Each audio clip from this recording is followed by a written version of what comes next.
Hi, I'm Anne from Game Like a Mother. Today I'm going to provide a rules overview and review of Hedbanz. It's ages 8 and up, 2 to 6 players, and it takes 20 minutes. Let me show you how to play. The goal of the game is to be the first to collect 3 of these scoring badges on your headband by being the first to correctly guess 3 different secret cards.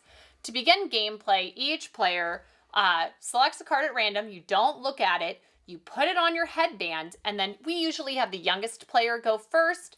You have your headband on your head.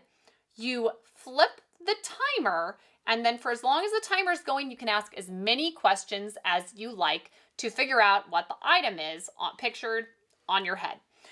For younger players, there's some really handy cue cards included with the game that ask, am I an animal? Am I an object? Am I food? And then if you get a yes to any one of those, then they have follow-up questions that can really help if a kid is new to 20 questions. And so you keep on going. If in the middle of your turn you correctly guess the item, you get to remove the card, select a new one, and put it on, and just keep on guessing. But once your time runs out, even if you haven't gotten the item yet, your turn is over. It's the next person's turn. They already have their headband on. They start to get to ask questions. And you keep on taking turns. You flip the timer each time it's a new person's turn. And if it gets around to you again, and we'll say this player, it's gone around and it's their turn again, and they didn't get it the previous time, you are allowed to swap out your card and just trade at the beginning of your turn. If you didn't get it the last time, you can trade it out for a new one and keep on going. But just play until you get 3 scoring tokens, and then you are the winner.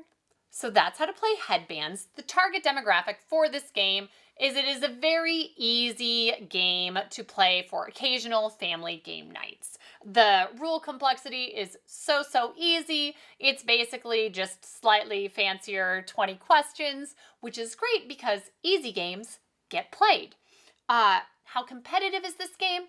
It's medium competitive, but you can kind of adjust it to whatever you like. Some kids get really nervous about time pressure. You can get rid of that if you want and just tell them they can ask a certain number of questions.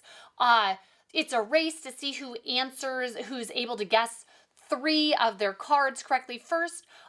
When we play with our kids, if you just let somebody get to 3 first and then give everybody else an opportunity to get their 3's clues guessed as well, then it seems like everybody's had a good time. They all feel successful. It's okay that one person won the most, but as long as you felt like you had success, then you're happy, and it is truly a fun, happy game night.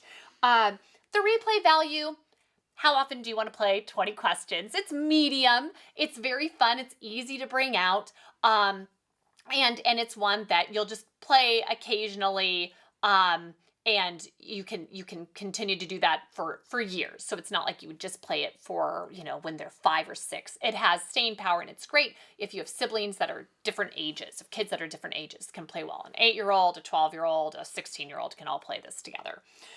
Similar games.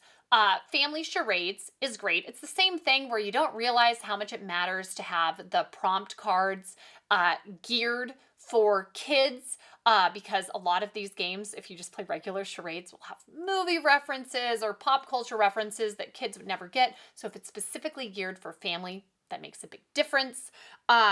And then Beat the Parents is kind of the same thing, where they have family level, they have trivia questions, and they have a kid side to the card, which is geared for kids, and then an adult side for the card. So everyone, it's suited for the correct audience. But this is a really great, fun game. You should check it out. Thanks, and see you next time from Game Like a Mother.